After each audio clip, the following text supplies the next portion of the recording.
Hello प्यारे बच्चों, ज्ञान सिंधु चैनल में आप सभी का हार्दिक स्वागत है। बच्चों, आज मैं आपके लिए सिर्फ 12 पॉइंट लेकर आई हूँ। ऐसे 12 पॉइंट जिनको यदि आपने सही से समझ लिया, सही से सीख लिया, तो बच्चों आपको कोई भी पूरे अंक प्राप्त करने से रोक नहीं सकता। इन 12 पॉइंट्स के द्वारा लघु कथा लेखन आप सीख जाएंगे। आप 10वीं के परीक्षार्थी हैं, बोर्ड परीक्षा देने जा रहे हैं, या आप 9वीं के विद्यार्थी हैं, या किसी अन्य कक्षा के विद्यार्थी हैं, यदि आपने इन 12 पॉइंट्स को समझ लिया, क्या करना है क्या नहीं करना है ये जान लिया, तो आपको अच्छे अंक हासिल करने से कोई नहीं रोक सकता है। तो बच्चों, इससे पहले ये जानना ज़रूरी है कि लघु कथा होती क्या है, किसको लघु कथा बोलते हैं। किसी भी घटना या परिस्थिति का जब हम मनोरंजनपूर्ण चित्रण करते हैं तब उसे लघु कथा कहते हैं। लघु कथा शब्द 2 शब्दों से मिलकर बना है, लघु और कथा, जिसमें लघु का अर्थ होता है छोटा और लघु कथा छोटी कथा।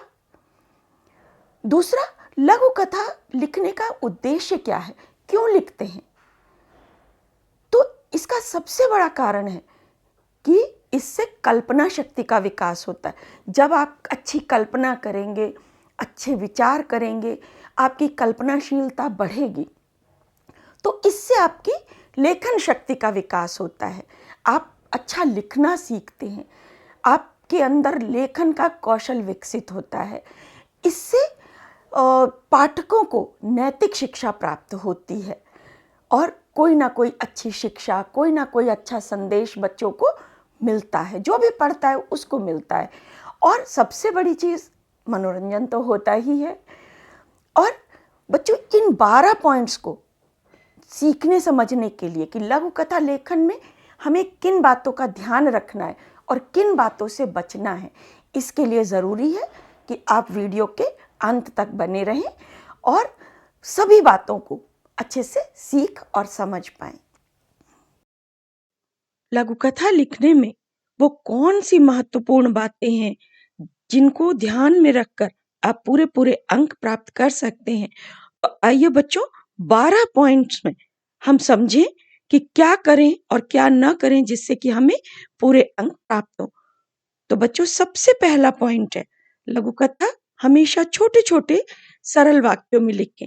भाषा बिल्कुल आसान होनी चाहिए। दूसरा पॉइंट है, घटनाओं में निरंतरता होनी चाहिए।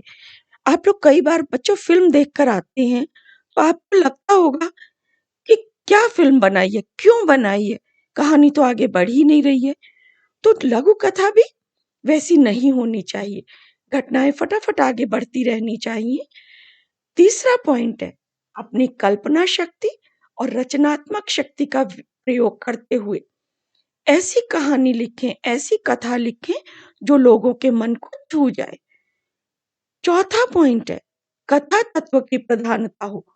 कहानी लिख रहे हैं तो कहानी वाला तत्व भी होना चाहिए, ये न लगे कि आप कर क्या रहे हो। पांचवा पॉइंट है बच्चों, पात्रानुकूल संवाद लिखें। जिन कैरेक्टर्स का, जिन पात्रों का आपने चयन किया है, डायलॉग्स या संवाद भी उनके हिसाब से ही होने चाहिए। प्यारे बच्चों, आशा है ये 5 पॉइंट आपने आसानी से समझ लिए होंगे। तो अगर आपको अच्छे लगे हो तो लाइक करें और शेयर अवश्य करें, और यदि आपने अभी तक सब्सक्राइब नहीं किया है तो फौरन सब्सक्राइब भी कर दें। आइए आगे चलते हैं। छठा पॉइंट, सबसे महत्वपूर्ण, जो भी कहना हो वो पात्रों और परिस्थितियों के माध्यम से कहें। उसने ये कहा, उसने वहां जाकर ये किया, इस प्रकार से स्वयं की तरफ से कुछ भी कहने से बचें। सातवां पॉइंट है बच्चों, लघु कथा का अंत ऐसा हो जो पाठकों को सोचने के लिए, चिंतन करने के लिए विवश कर दे। आठवां पॉइंट, शीर्षक। शीर्षक का चयन बहुत सोच समझ कर करें। शीर्षक पूरी कथा का सार बता दे। शीर्षक सिर्फ 1 या 2 शब्दों का ही हो। अब बच्चों, कुछ चीजें हैं जिन्हें हमें ध्यान रखना है कि हमें उनसे बचना चाहिए, उनको लघु कथा में नहीं लिखना है। ध्यान रखना है कि लघु कथा लघु होती है, अर्थात छोटी होती है, तो ज्यादा लंबा नहीं करना है।